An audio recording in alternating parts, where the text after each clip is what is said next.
George Soros, public enemy George number Soros, one. the greatest speculator George of them all. Soros amassed around $1 billion that day, speculating on supported anti-communist dissident The man activity. who broke the Bank of England.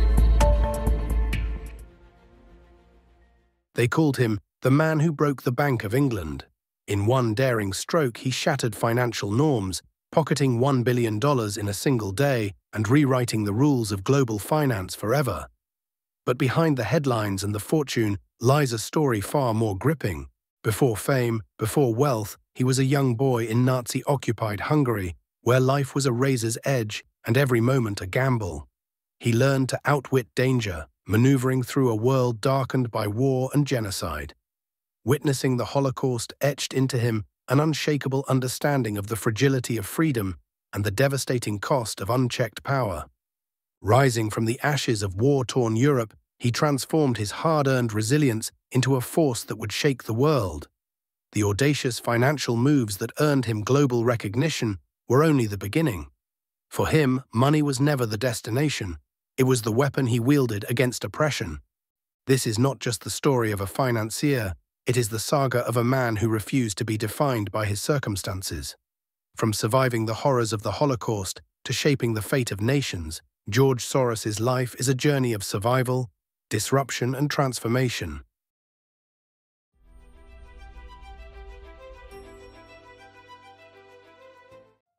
György Schwartz, later known as George Soros, was born on 12th of August 1930 in Budapest, Hungary, in the Kingdom of Hungary. He was born into a prosperous, non-observant Jewish family, a family that, like many upper-middle-class Hungarian Jews of the time, Soros has humorously referred to his household as a Jewish anti-Semitic one. His mother, Erzsébet, also known as Elizabeth, came from a family that ran a successful silk store. His father, Tivadar, also known as Teodoro Svark, was a lawyer and a well-known Esperanto author. Tivadar had been a prisoner of war during and after World War I, eventually escaping Russia to rejoin his family in Budapest. In 1936, as Hungary became increasingly anti-Semitic, the Soros family changed their surname from the German Jewish Schwartz to Soros as a protective measure. My father arranged for us to take false identity, and I lived with another family. Tivadar liked the name because it was a palindrome, and its meaning was fitting in both Hungarian, meaning next, and Esperanto, will soar. Soros was just 13 years old in March 1944 when Nazi Germany occupied Hungary. The Nazis barred Jewish children from attending school, and Soros, along with other Jewish children, was made to report to the Judenrat, Jewish council, that was established during the occupation. Soros later recalled delivering deportation notices to Jewish families, a task his father insisted he carry out. His father recognized the deportation notices as a list of Hungarian Jewish lawyers, and Soros was instructed to warn them of their imminent deportation. Despite these dangerous circumstances, Soros's family survived the war by purchasing false documents that claimed they were Christians. Tivadar's resourcefulness not only saved his immediate family, but also helped many other Hungarian Jews. Soros later wrote that 1944, despite its darkness, was the happiest year of his life because it allowed him to witness his father's heroism firsthand. In 1945, Soros survived the siege of Budapest, where Soviet and German forces fought house to house in the city. George and his mother even hid with a family named Elsa Brandeis to avoid detection. When Soros turned 17, he left Hungary, which had fallen under communist control, and relocated to Paris before ultimately moving to London. There, he enrolled at the prestigious London School of Economics, LSE, in 1947. During his time at LSE, Soros studied philosophy under Karl Popper, whose ideas, particularly those in open society and its enemies, had a profound influence on Soros's later views on democracy and freedom. I started out with a framework that I really developed as a student when I was influenced by Karl Popper, right. Open society and its enemies. To support himself, Soros worked as a railway porter and as a waiter. In 1951, Soros graduated with a Bachelor of Science in Philosophy, followed by a Master of Science in Philosophy in 1954. Although he initially wanted to stay at LSE and work as a professor, his grades did not meet the necessary requirements. This prompted Soros to start working in an investment firm in London, marking the beginning of his career in finance.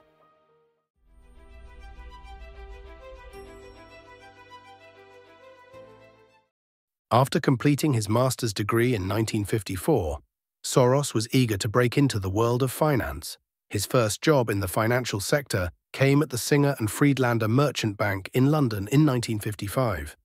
Initially working as a clerk, Soros's role was far from glamorous, but it introduced him to the mechanics of arbitrage, a strategy involving buying and selling securities in different markets to profit from price discrepancies. In 1956, he moved to New York, where the financial opportunities were more abundant. He took a job as an arbitrage trader at F.M. Mayer, a brokerage firm focusing on European stocks. As a fund manager, because I took risk, but I also learned how to survive. The post-World War II boom in European markets was drawing the attention of American investors, and Soros quickly capitalized on this growing trend.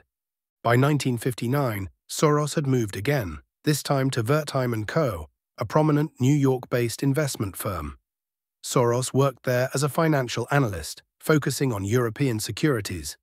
It was during these formative years that Soros began to formulate his theory of reflexivity, a revolutionary concept that would later define his entire investment strategy.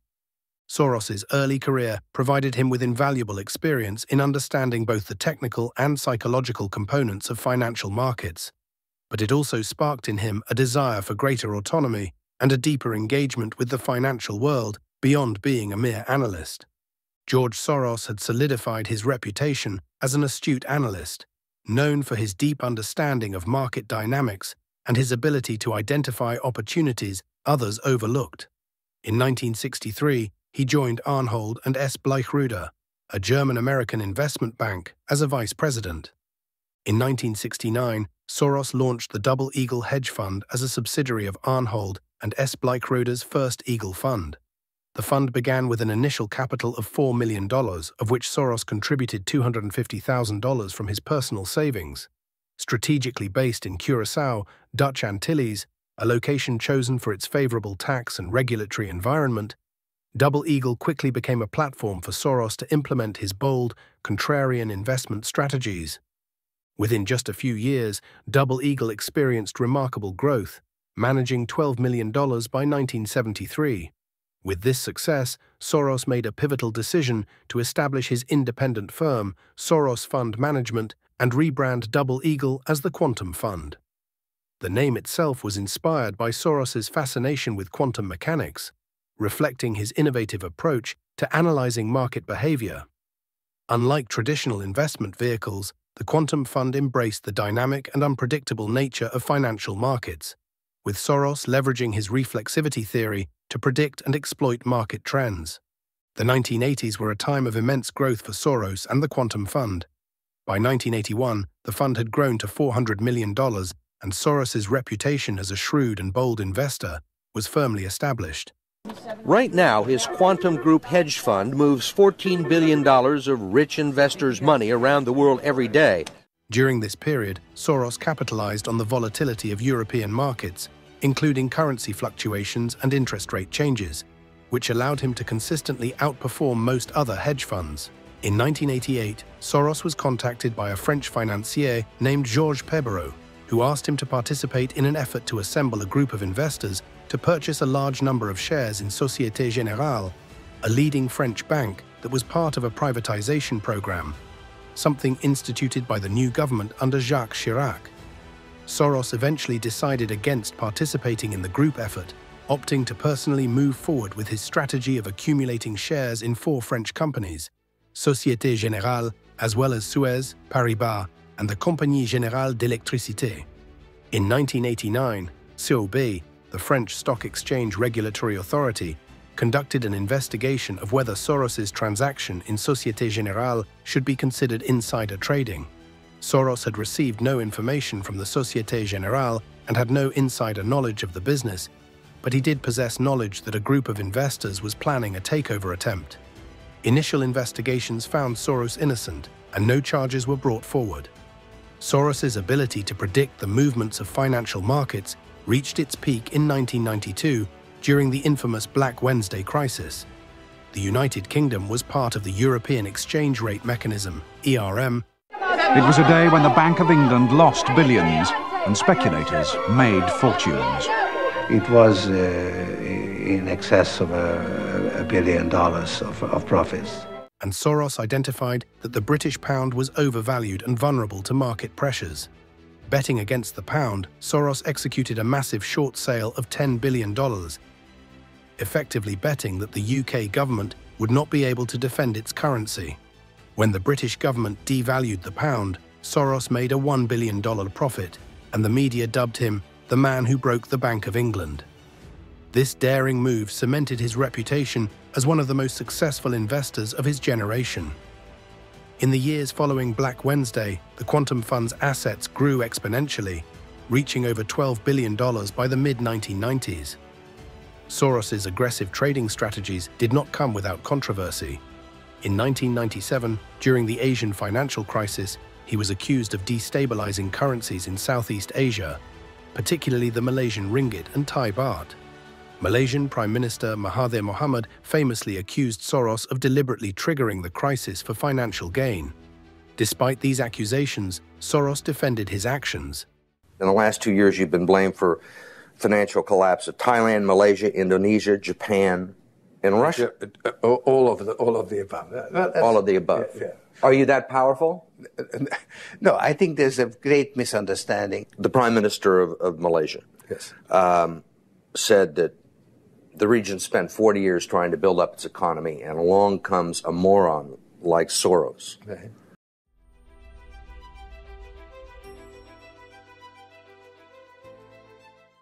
By the early 2000s, George Soros had become a figure whose influence extended far beyond the world of finance. He evolved from a savvy investor to a prominent philanthropist and political activist, using his considerable wealth to support liberal democratic causes and human rights around the globe. What would the things be that have given you, let's say, the greatest pleasure, where you feel that you've had the greatest effect, that has had an impact? Very difficult, because I've done so many things. In 2000, Soros founded the Institute for New Economic Thinking, INET. This think tank was an effort to foster innovative economic ideas that could better address the global challenges of the 21st century. INET was established as a direct response to the failures Soros saw in the prevailing economic models, ones that he believed had led to financial crises and instability. His work aimed to move away from the market fundamentalism that dominated financial policy in previous decades, promoting a new framework that advocated for greater regulation and oversight of global financial markets. Until the 2004 presidential election, Soros had not been a large donor to US political campaigns. According to Open Secrets, during the 2003-2004 election cycle, Soros donated $23,581,000 to various 527 groups, tax-exempt groups under the United States tax code. These groups aimed to defeat President George W. Bush. After Bush's re-election, Soros and other donors backed a new political fundraising group called Democracy Alliance, which supports progressive causes and the formation of a stronger progressive infrastructure in America. In 2006, Soros faced legal challenges involving insider trading allegations in France. The French Supreme Court confirmed his conviction on June 14, 2006, but reduced the penalty to $940,000. Soros denied any wrongdoing. Meantime, the Supreme Court hands a defeat to George Soros and his anti-American overseas groups. In December 2006, he appealed to the European Court of Human Rights, arguing that the 14-year delay in bringing the case to trial precluded a fair hearing. Walter says the Soros sex trafficking position is very outside American values, which is why the Supreme Court case was largely ignored by the mainstream media. The 2008 global financial crisis marked a pivotal moment in Soros's career. His analysis of the crisis, rooted in his theory of reflexivity, emphasized the role of financial speculation in creating self-reinforcing bubbles. Ever since the crash of 2008, there has been a widespread recognition, both among economists and the general public. He became a vocal critic of the policies of both the Bush and Obama administrations, You were a great supporter of Barack Obama. You helped raise money. You gave a good bit of money yourself. Are you satisfied with the job Barack Obama has done? No, I'm not satisfied. Advocating for stronger financial regulations to prevent such crises in the future.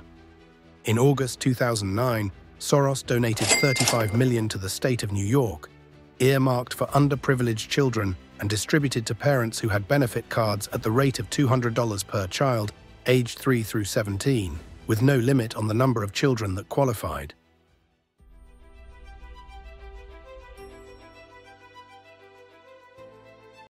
By 2011, George Soros made a pivotal decision that marked a new phase in his financial journey.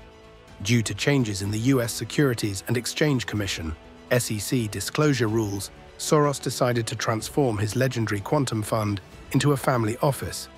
This shift meant focusing solely on managing his personal wealth, stepping away from the external fundraising that had characterized much of his earlier career. At the time, the quantum fund was a financial powerhouse, managing over $25 billion in assets. However, Soros felt that the increasing regulatory scrutiny and disclosure requirements could restrict the privacy and flexibility essential for his investment strategies.